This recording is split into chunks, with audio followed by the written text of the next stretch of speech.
우리 함께 인사할까요? 당신은 하나님의 자녀입니다. 사랑합니다.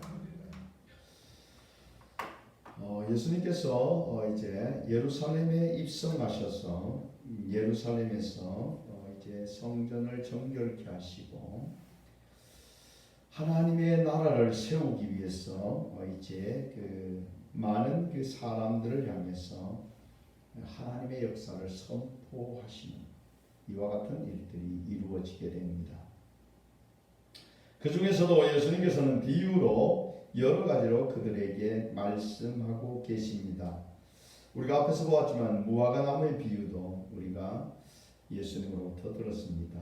또 23장에 보면 포도밭에 대한 비유를 하고 있는 것을 보게 됩니다. 포도원을 만들어 두시고 세를 주고 이 주인이 갔는데 세를 받으려고 종을 보냈더니만 오는 종들마다 다 죽이는 겁니다. 또 때리고 세를 안 줘요. 그래서 아들을 보내면 아들을 공격할 것이다. 아들을 보냈더니 아들도 그냥 죄를 죽이고 나면 이 모든 게 우리 것이 될 것이다. 이러면서 아들을 죽여버립니다. 이 비유가 우리가 23장에 나옵니다. 하나같이 여러분들이 이렇게 지금 비유를 들어서 말씀하는 게 누구를 대해서 말하고 있냐면 하나님의 택한 이스라엘 백성들에 대해서 이야기하고 있습니다. 오늘 비유도 이스라엘 백성들을 향해서 지금 말씀하고 있는 그런 비유입니다. 오늘의 비유는 혼인잔치의 비유이지요. 이 혼인잔치의 비유를 우리가 가만히 보면 참 우리에게는 참 은혜다 하는 것을 알게 됩니다. 오늘 제목이 뭡니까? 덤의 기회를 놓치지 말라입니다. 덤의 기회를 놓치지 말라. 덤이라는 것은 여러분들 물건을 사면 더 얹어서 주는 것 이런 거죠. 우리의 기회를 놓쳐버렸는데 우리가 기회가 없었는데 우리에게 그 보너스로 기회가 주어지는 것을 덤의 기회라는 것으로 우리가 이해해야 될 것입니다. 오늘 이 비유 속에 보면 이제 자기 아들의 혼인잔치를 예비한 임금님이 나옵니다. 임금님이 자기 아들을 이제 결혼시키기 위해서 잔치를 준비했는데요. 잔치를 준비하고 나서 종들을 보내어서 이제 청한 사람들이 혼인잔치에 오라고 합니다. 청한 사람들, 이 청한 사람들은 누구냐면 바로 이스라엘 사람들입니다.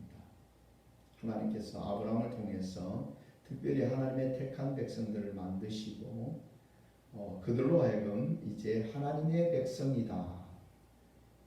내가 너희 하나님이 되고 너희는 내 백성이 된다. 라고 그렇게 약속하신 그 백성이 바로 이스라엘 민족들이죠.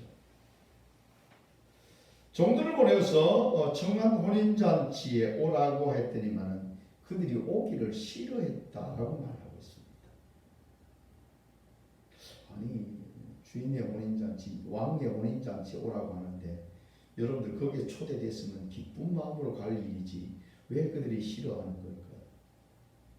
아마 여러분들을 청와대에 여러분들 그 청와대에 정식을 대접할 테니까 여러분들에게 오시오 이러면 막 설레는 마음으로 여러분들 지금은 청와대가 아닌데 저 용산 뭐 대통령실 뭐 이런 있잖아요, 그죠? 대통령을 만나는 그 자리에 여러분들을 초청한다면 영광을 생각하고 그가 대통령과 압수하고 나면 뭐 며칠 동안 손을 씻지 아니하고 사진 한 장 딱 찍어놨으면 그거 가져가지고 바로 다 자랑하고 난리가 나는 이런 일인데 이들은 이 임금님의 그 혼인잔치에 오라는데 싫어하였거늘 이렇게 말하고 있습니다. 제가 임금이면 상당히 기분 나쁠 것 같아요. 아니 잔치를 열어놓고 아들의 잔치를 준비하면서 그들을 오라고 초청하는데 이 안 오는 이 도대체 이런 사람들은 무슨 참 배짱인지 모르겠습니다. 근데도 오늘 보면 이 그 임금님은 다시 이제 오찬을 준비하고 소와 살찐 짐승을 잡고는 다시 종들을 보내는 것을 보게 됩니다. 참 대단한 임금님입니다. 뭐 그렇게 기대를 한다고, 아니 오라고 하는데 싫어하는 그들을 또 부르러 종들을 보내었습니다. 이 종들을 보내고 이렇게 다 준비되었으니까 이제 잔치에 오십시오 라고 그들에게 말했더니만은 그들의 모습이 예 우리가 가지요 라고 말하는 것이 아니고 가만 보니까 이제 그들은 돌아보지도 않고 라고 해서 전혀 관심을 막 종들이 와서 이야기하는데 콧방귀도 안 끼고 관심도 안 가지고 그들은 이제 자기의 일을 하고 있습니다. 한 사람은 자기 밭으로, 한 사람은 자기 사업하러 가고 이렇게 나가고 있습니다. 그러니까 이들은 그들이 종이 와서 임금님이 초청하는 이 잔치에 신경도 안 쓸 뿐더러 자기의 일을 위해서 임금님의 명령조차도 듣지 않는 이와 같은 아주 콧대 높은 이런 모습을 보이고 있습니다. 그뿐만 아니라 6절을 보면 남은 자들은 종들을 잡아 모욕하고 죽이니, 이제는 아예 대놓고 이제 항명을 하고 있는 모습입니다. 종들을 잡아가지고 죽이고 모욕하고 이런 모습을 보이고 있습니다. 여러분들 임금님이 사자를 보냈는데 이렇게 할 수 있는 참 대단한 배짱을 가지고 있는 사람입니다. 어떻습니까? 여러분 이 사람을 보면, 이 사람들 보면 참 이야 대단한 사람이네 라고 말할까요? 그런데 그들의 행한 결과는 7절 말씀을 보게 되어지면 그들이 행한 것이 얼마나 어리석었는가 하는 것을 당장 보게 됩니다. 7절 말씀을 같이 한번 공부합시다. 시작. 임금이 노하여 군대를 보내어 그 살인하는 자를 진멸하고 그 동네를 불사르고. 아멘. 어찌 보면 임금의 말도 안 듣고 굉장히 아주 어깨에 힘을 주고 사업을 하러 가고 또는 이제 밭을 사서 그들의 일을 쫓아가고 또 종들을, 임금이 보낸 종들을 잡아서 모욕하고 죽이는 이런 대단한 일을 한 것 같은데 그들의 결과는 비참한 최후를 맞이하게 되는 것을 보게 됩니다. 임금님이 놓여서 군대를 보내어 그 살인한 자들을 진멸하고 그 동네를 불살랐다라고 말하고 있습니다. 여러분 이것은 지금 비유지만 실상은 마지막 때에 이루어질 일을 말씀하고 계신 겁니다. 마지막 천국 잔치에 초청했는데 그들은 천국 잔치보다는 뭐가 더 중요했어요? 임금님의 명령보다 뭐가 더 중요했어요? 그들은 자기의 일이 더 중요했고 임금님의 명령을 우습게 생각하고 그 종들을 모욕하고 죽이는 어마어마한 악행을 행한 모습을 보게 됩니다. 지금도 많은 사람들은 세상을 향해 가고 있습니다.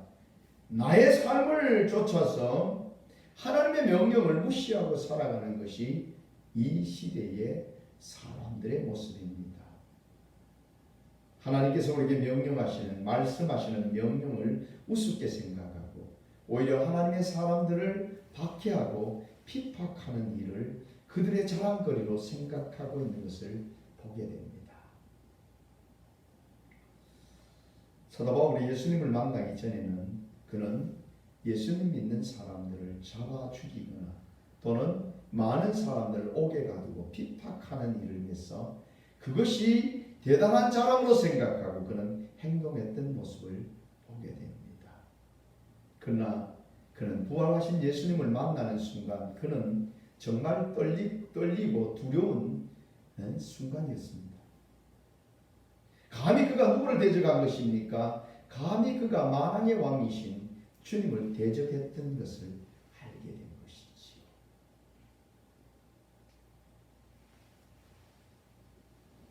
참 어리석은 모습입니다. 그러나 여러분들 이스라엘 백성들은 하나님께서 그들에게 출애굽 과정을 통해서 많은 것을 보여주셨고 그들의 조상들은 그 하나님이 어떤 하나님인가를 그 자손들에게 이야기해 줬던 것을 보게 됩니다. 근데 오늘 이들의 모습은 정말 우리가 생각하지도 못할 어마어마한 모습입니다.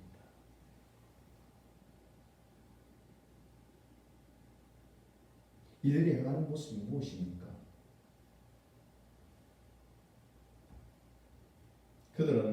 그들 자신들이 행하고 있는 이 일이 무엇인조차 제대로 알지 못하는 이와 같은 모습입니다.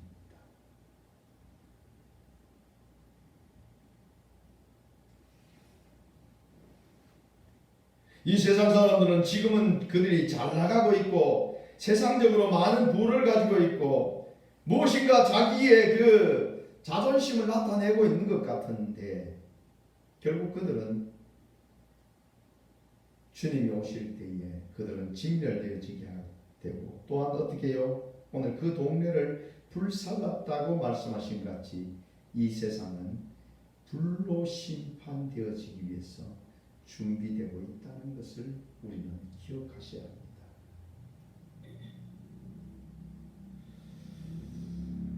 오늘 이 임금님은 이렇게 정리한 다음에 다시 종들에게 명령합니다.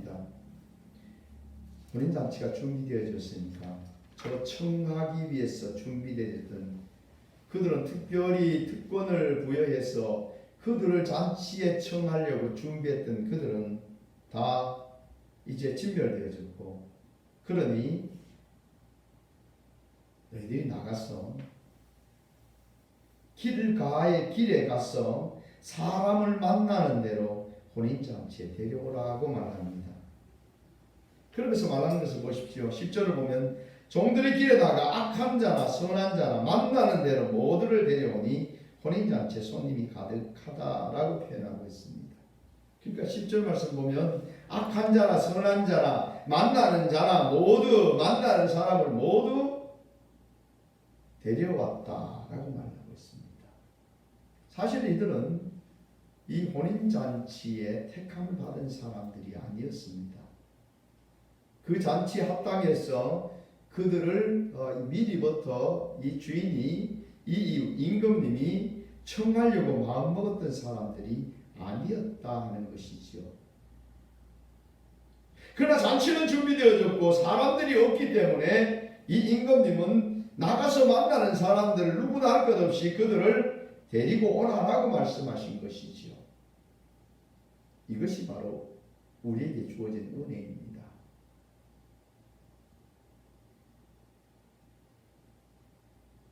우리는 이스라엘을 볼 때 이방인으로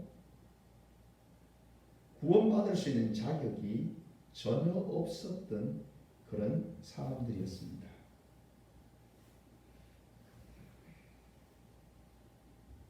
오늘 악한 자나 선한 자나라고 표현하고 있지만 사실 우리는 우리의 모습을 본다면 많은 죄를 가지고 있었던 죄인들이었습니다. 그러므로 임금의 자리에 나아갈 수 있는 엄두도 낼 수 없는 그런 사람들이었다 하는 것이지요. 임금의 그 잔치의 자리는 여러분들 그래도 무슨 고위직이나 무슨 권리를 가지고 있고 존귀하게 역임을 받는 사람들이 참여하는 것이 당연하지 않겠습니까?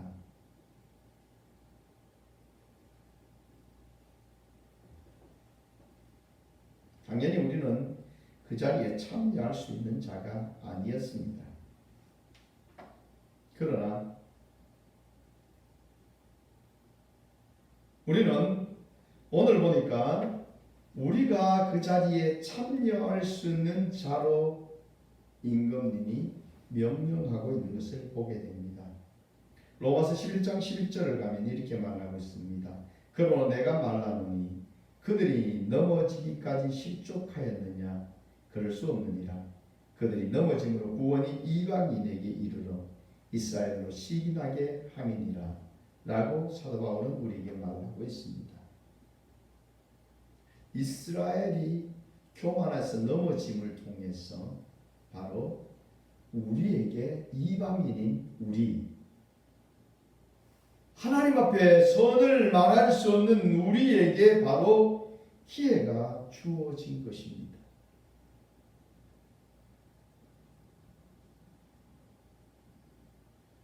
이방인들이 구원의 자리에 세워진 것은 이스라엘이 교만하고 그들이 넘어짐을 통해서 우리에게 기회가 주어졌다 하는 것입니다.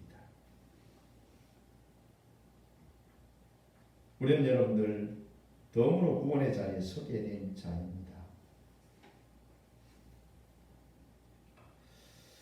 우리 인생을 돌아보면 대부분의 사람들이 정말 주님을 알지 못하던 삶 속에서 영원한 지옥에 갈 수밖에 없는 불심판을 받을 수밖에 없었던 그런 자리에 있었던 우리를 알게 됩니다.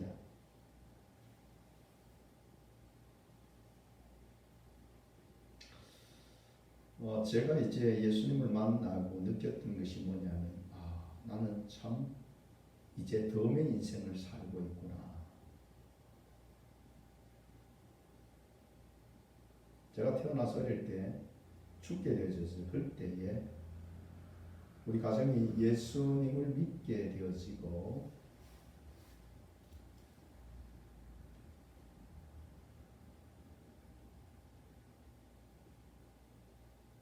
영원한 생명을 얻게 되는 순간이었습니다. 예수님이 찾아오시지 않았다면, 예수님이 우리를 찾아오시지 않았다면 우리의 지금 인생은 어떻습니까? 우리는 여전히 세상 속에서 알지 못하는 것을 쫓아 살고 있고 썩어지고 없어질 것들을 쫓아서 초청받았던 이 사람들이 자기 밭으로, 자기 사업으로 자기의 것을 쫓아 살아가는 그 자리에 우리가 있었지 않겠습니까? 만약에 우리가 그리했다면 우리는 결국 진멸되어지고 또 불살라지는 이런 자리에 있을 수밖에 없었습니다. 그러나 주님은 우리에게 덤의 인생을 주셨습니다. 주님이 우리를 찾아서서 우리를 만나주시고 우리로 하여금 옛 멸망의 자리에 있던 것이 쓸데없고 그 모든 것은 아무것도 아닌 것을 우리로 하여금 깨닫게 하시고 우리를 초청하셔서 천국 잔치에 불러주신 것입니다. 여러분들은 영원한 하나님의 나라 천국에 들어갈 수 있는 그런 초청장을 받게 되어졌습니다. 아멘. 얼마나 이것이 우리에게 큰 복인지. 만약 여러분들 그 초청받았던 사람들이 먼저 이 잔치의 자리에 다 참여했다면 나중에 이 길에서 만나서 혼인잔치에 초대를 받게 되는 사람은 없었을 것입니다. 그러나 우리에게는 이렇게 기회가 주어진 겁니다. 만약에 그 기회가 없었다면 우리는 어떻게 하겠습니까?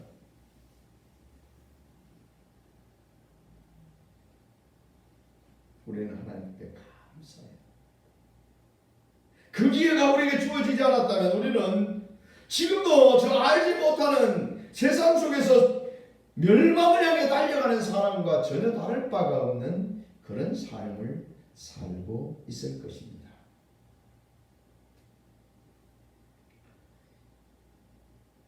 우리가 주님의 은혜를 깨닫고 났더니만은 이게 왜 은혜입니까?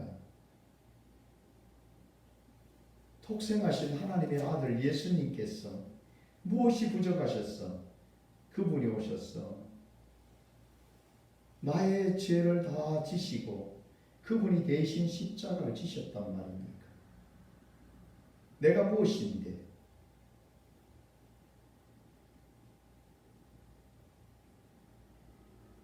내가 무엇인데 주님이 나를 위해 십자가 지시고 나에게 덤의 인생을 주셨단 말입니다.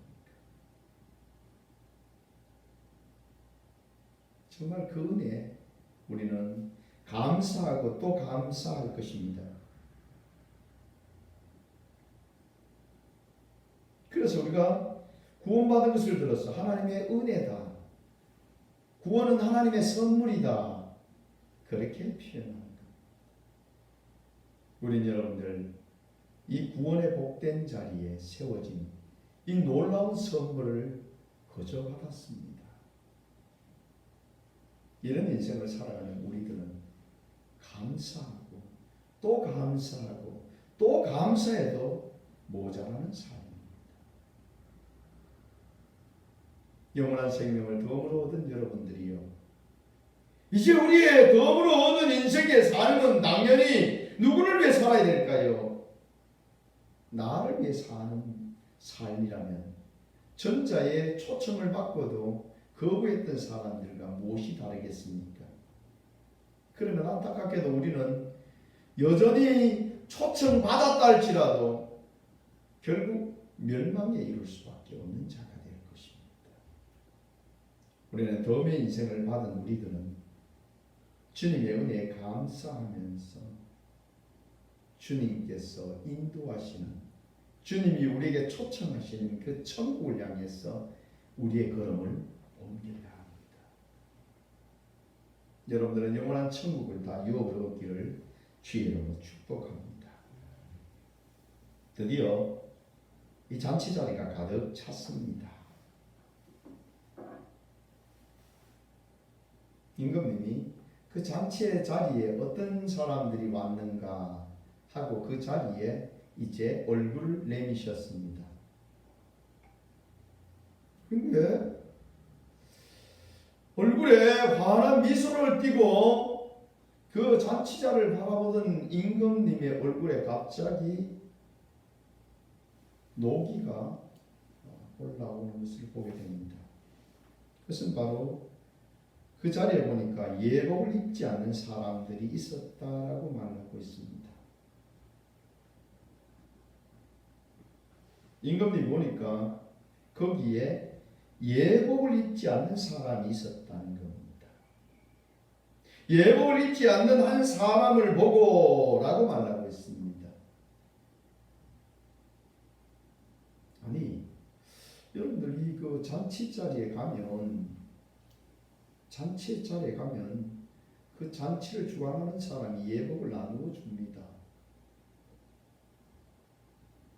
여러분들 한번 생각해 봅시다. 지금도 여러분들 결혼식 하는데 그래도 여러분들 뭐 좋은 옷은 아니더라도 깔끔하게 하고 또 그래도 뭐 메이크 옷은 아니라도 여러분들 깨끗한 옷을 입고 그렇게 잔치 자리에 가야 되지 않겠습니까?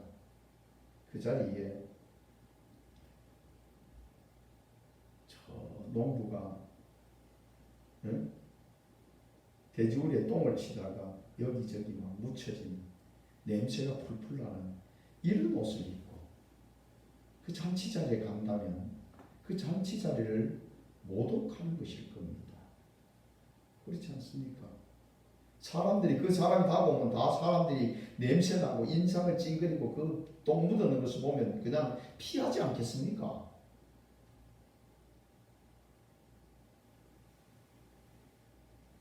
그 주인이 환영합니다. 어서 오세요. 왜 이렇게 했습니까?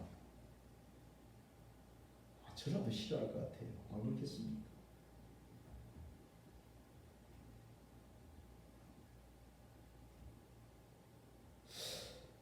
오늘 그 예복을 나누어줬는데 예복을 입지 않았다라고 말하고 있어요.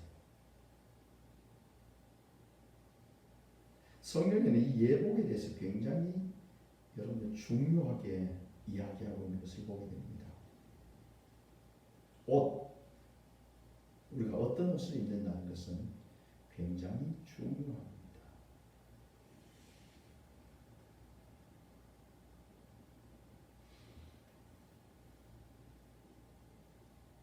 성경의 옷에 대해서 이야기하는데요. 창세기 3장 21절에 보면 이렇게 말합니다. 여호와 하나님이 아담과 그 아내를 위하여 가죽옷을 지어 입히니라. 그렇게 해서 처음에는 옷을 입지 않고 있었어요. 창세기 보면 벌거벗었으나 부끄러워하지 아니하더라. 그렇게 해서 처음에는 옷을 입지 않았어요. 그런데 죄를 짓고 났더니만은 아니 눈이 밝아져서 자기들이 벌거벗은 것이 보였다. 그렇게 기록하고 있습니다. 그러면서 그들이 입었던 옷이 뭐냐면 무화과 잎을 따서 그것으로 옷을 자기들의 수치를 가렸던 것을 보게 됩니다. 무화과나무요. 여러분들 무화과나무 잎을 한번 보세요. 앞에는 매끈한데 뒤에는 거칠거칠합니다. 그리고 그 무화과 잎은 햇볕이 되면 말라버리겠지요. 하나님께서는 범죄한 이들에게 가죽옷을 지어 입히셨습니다. 이것은 바로 무엇이냐면 예수님께서 십자가에 죽으셔서 우리를 살릴 것을 말씀하고 계십니다. 하나님께서 가죽옷을 지으시려면 가죽은 어디에서 나옵니까? 짐승에게서 나옵니다. 그러니까 양을 잡든지 소를 잡든지 그리고 주님께서는 그것으로 우리에게서 옷을 입혔다 그 말입니다. 자신이 죽어주심으로 우리에게 옷을 입혀주시는 겁니다. 우리의 더러운 옷을 주의 보혈에 빨아서 깨끗하게 하실 수 있는 것이죠.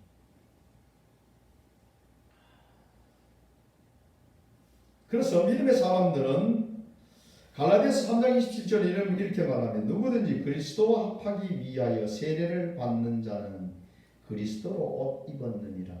그렇게 말했어. 누구를 옷 입었어요?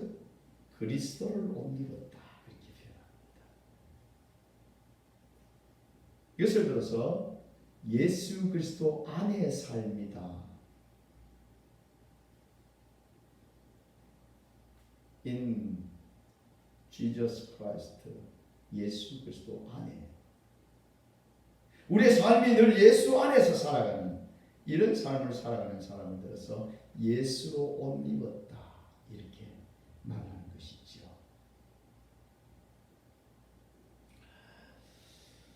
이 옷은 무엇입니까? 이 옷은 바로 여러분들 계시록에 보게 되지만 이렇게 말합니다. 그에게 빛나고 깨끗한 세마포 옷을 입히도록 허락하셨으니 이 세마포 옷은 성도의 옳은 행실이로다 하더라. 성도가 옳은 행실, 죄짓고 세상 속으로 행하는 것이 아니라 옷이 깨끗한 이유는 여러분들이 주님을 따라서 선을 행하고 믿음으로 행하고 주님이 기뻐하시는 말을 쫓아 살아가는 사람들. 이 사람들은 예수 그리스도의 보혈을 그들이 깨끗하게 씻겨짐으로 세마포, 하얀 세마포옷을 입게 되어지는 것을 말하고 있습니다. 또한 요한계시록 16장 15절에 이렇게 말합니다. 보라 내가 도적같이 오리니 누구든지 깨어 자기 옷을 지켜 벌거벗고 다니지 아니하며 자기의 부끄러움을 보이지 아니하는 자는 복이 있도다. 옷을 어떻게 항상 입고 있어요. 이렇게. 잠자는 사람은 어떻습니까? 잠잘 때 여러분들 다 옷을 벗고 그 다음에 잠옷을 갈아입고 이렇지 않습니까? 여러분 잠옷을 입고 온 동네를 할보를 합니까? 요즘 이상하게 수면 바지인가 뭐 입고 있고 뭐 온천에 다니는 사람도 있던데 부끄러운 일입니다. 그래서 우리는 주님의 오심을 우리가 기억하면 어떻게 해요? 주님의 오심을 준비하려면 늘 깨끗하게 옷을 준비하고 세마포를 입고 늘 주님의 오심을 맞을 수 있어야 된다 그 말이죠. 손님 맞으면서 여러분들 팬티 러닝만 입고 손님 맞이하는 사람 있습니까? 그런 사람 못 보셨죠? 기본적으로 여러분들 예의가 옷을 입는 거지요.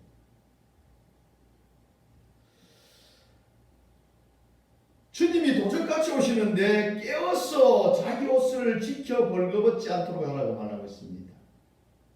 그러니까 항상 주님의 오심을 준비하는 자세를 가지고 그렇게 우리가 준비하고 깨끗한 삶을 살아가고 있는 것이 바로 믿음의 사람들이 해야 될 일이다 그 말이지요. 오늘 이 예복을 입는 것은 우리가 해야 될 일입니다. 하나님께서 우리를 초청하셨습니다. 하나님의 자녀로. 그렇죠? 여러분들 덤의 인생 우리에게 천국 갈 수 있는 이런 복된 자리로 우리를 초청하셨습니다.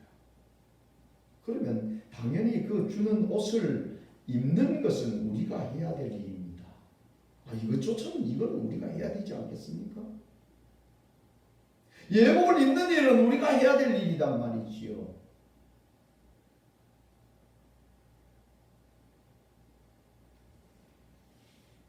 우리에게 덤의 기회를 줬는데 우리 덤의 기회를 예복을 입지 아니함으로 날릴 수가 있습니까? 그럴 수 없습니다. 그 좋은 하나님의 나라를 우리에게 주셨는데 우리가 예복을 입지 아니함을 통해서 오늘 보면 주인이 와서 한 예복을 입지 않은 사람을 보고 친구여 어찌하여 예복을 입지 않고 여기에 들어왔느냐 하니 그가 아무 말도 못하거늘 그렇게 말하고 있습니다. 예복을 입어야 되는 것은 당연히 그곳에 들어가기 위한 절차입니다. 당연한 일입니다. 그런데 그 예복을 입지 않았더니만은 주인의 이 말에 이 사람은 아무 말도 못했습니다. 임금님 말합니다. 사원들에게 말하되 그 손발을 묶어 바깥 어두운데 내던지라. 거기에서 슬피우며 이를 갈게 되지라. 그때 가가지고 사원이 그냥 잡아가지고 그냥 임금 명령을 따라서 바깥 어두운데 던져버려. 거기서 꽁꽁 묶인 상태로 이를 갈고 있고 그때 내가 할 걸, 그때 내가 예복을 입을 걸 왜 안 입었지? 이렇게 후회해도 그때는 소용이 없는 겁니다. 우리에게 이렇게 말합니다. 14절 말씀을 같이 봉독합시다. 시작. 청함을 받은 자는 많되 택함을 입은 자는 적으니라. 아멘. 많은 사람의 초청장, 덤의 기회를 받았다라고 말하고 있습니다. 그런데 놀랍게도 오늘 옷 입지 않는 그 예복 입지 않는 한 사람에게 지금 이 임금이 노예서 그를 묶어서 그냥 저 바깥 어두운 데 던져버리라고 말하고 있는데 그 잔치 자리에는 한 사람이 아니라 오히려 그게 많은 사람이 들어와 있는데도 불구하고 많은 사람들 중에 예복을 입지 않는 사람이 더 많다라는 얘기를 하고 있는 겁니다. 청함을 받은 사람은 지금 청함을 받아서 온 사람은 많은데 택함을 받은 사람은 어떻게 하고요? 적다라고 말하고 있습니다. 오늘 우리는 이것을 심각하게 받아들여야 합니다. 아니 잔치자리에 청함을 받아서 그곳에서 나눠주는 옷을 예복을 입기만 하면 되는데 그 예복을 입지 않은 사람들이 그렇게 많다는 겁니다. 청함 받은 사람은 많은데 그곳에서 택함 받은 사람, 정말 잔치에 참여하는 사람은 적다. 그것이 이 시대의 현상이다. 예수 믿는 자수 많은 사람들이 교회에 모여 있는데 그 중에 정말 예복을 입고 있는 사람은 나는 예수 믿는 사람이라고, 나는 청함을 받았다고, 덤의 기회를 받았다고 말하는 사람은 많이 있는데 안타깝게도 정말 하나님의 나라 천국을 유업을 얻을 사람은 적다는 겁니다. 그 이유가 무엇입니까? 예복을 입지 않고 있다. 주님이 주신 예복을 입어야 됩니다. 여러분들이 청함을 받았거들라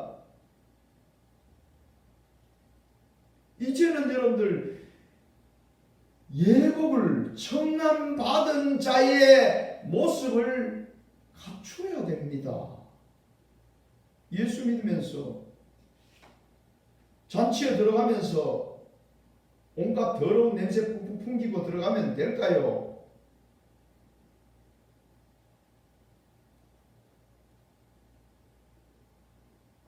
예복을 입어야 돼요. 아니 내 옷이 더 좋은데 뭐 저 예복을 입어야 돼? 이거 메이크 옷인데 이게 더 좋지. 이러고 들어가면 천국에는 합당하지 않습니다.